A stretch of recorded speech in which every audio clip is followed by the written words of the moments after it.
and welcome to this edition of Eye on Africa. I'm Haxie Myers-Belkin. The headlines.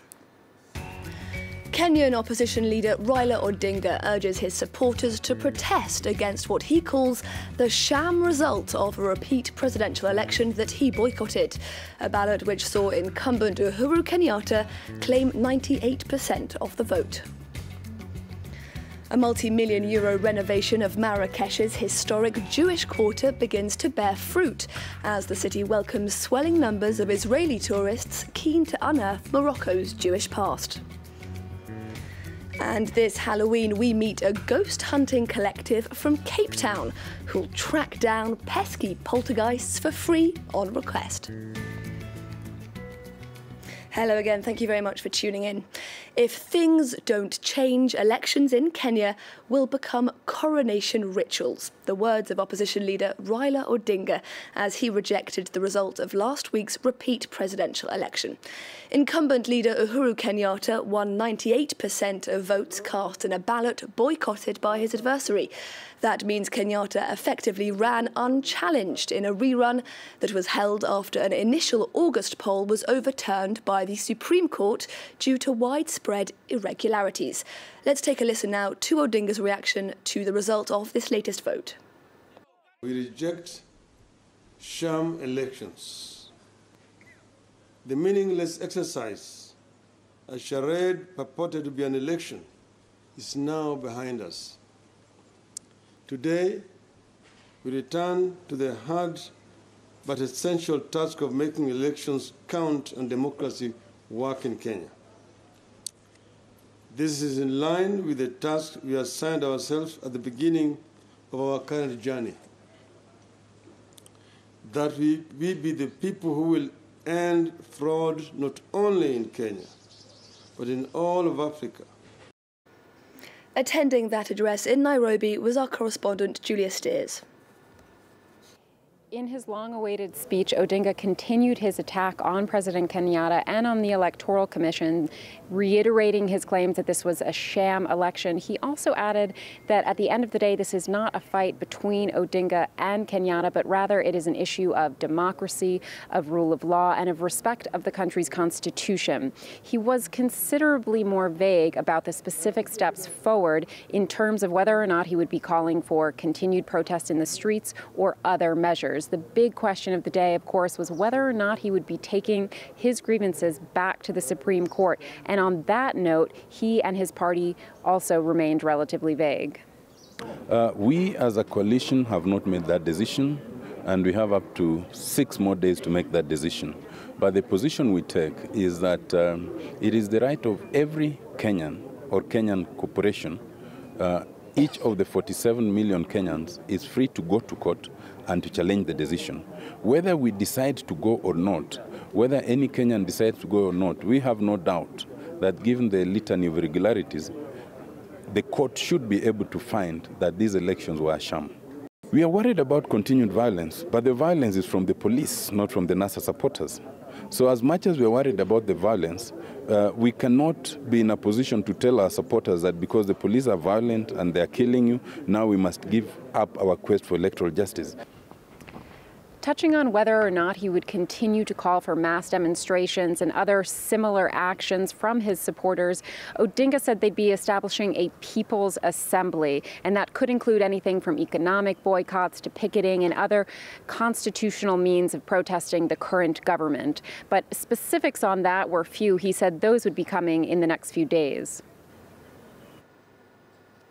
As a tourist destination, Marrakesh offers dazzling Islamic architecture, sumptuous cuisine and a sprawling Medina.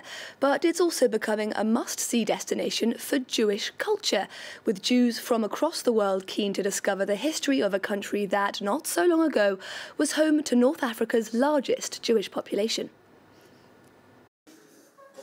In the courtyard of the Lazama Synagogue, at the heart of the historic Jewish quarter of Marrakesh, Isaac Ohayon is delivering an impassioned history lesson. The businessman wants this place of worship, built at the time of the Spanish Inquisition in 1492, to come alive for his tour group. It's a synagogue that was a school. You see what's up there? And down there were classes. There were more than 450 students. All the Berber villages from Marrakesh up to beyond Zagora, there were 250 villages, had plenty of children who had to study the Torah, study Judaism.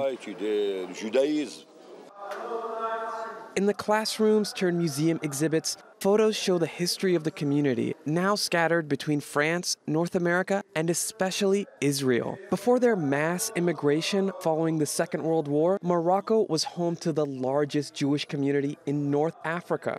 Once numbering between 250 and 300,000 people, today, fewer than 3,000 remain. Now it's whole families that come. It's children from families whose parents are no longer around. They want to see their traces, their origins, where their parents came from, and that sort of thing. Since the restoration of the Mellah, the name given to Jewish neighborhoods in Moroccan cities, visitors have flocked here. The renovation program, launched more than 2 years ago, has already received a budget of 17.5 million euros. Some alleyways have even had Hebrew versions of their names added to street signs. I born in Morocco, in Fez. I live in Morocco when I was 4 years old to Israel, and in the last 10 years I'm tour leader in Morocco. For tourists, many of whom come from Israel, it's a journey back to their roots. Morocco maintains no official economic or diplomatic ties with the Jewish state, and the subject remains sensitive. But that hasn't prevented tourism or business from flourishing. This year, according to the Moroccan press, trade between the two countries reached more than $4 million per month. This Halloween, if there's something strange in your neighbourhood, a team of South African paranormal investigators may just be able to help. Armed with what they say is the latest in ghost-busting technology, they hunt ghouls and stake out supposedly haunted buildings. But not everyone's convinced, as Clément Bonero reports. This team of modern-day ghost hunters is on a mission to make contact with the spirit world. Today they've been asked to investigate a train repair workshop on the outskirts of Cape Town. How many are there of us in this room? Can you give me a number? 7! It's at 7. 7 loudly. Troubled by stories of strange noises, the manager of the workshop knew who he was going to call. The guys will be at work and they'll see someone run inside the wagon, and then the person disappears.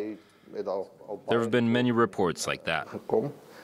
Investigators Mark Leitao and Jade Rose use the latest technology to detect paranormal activity.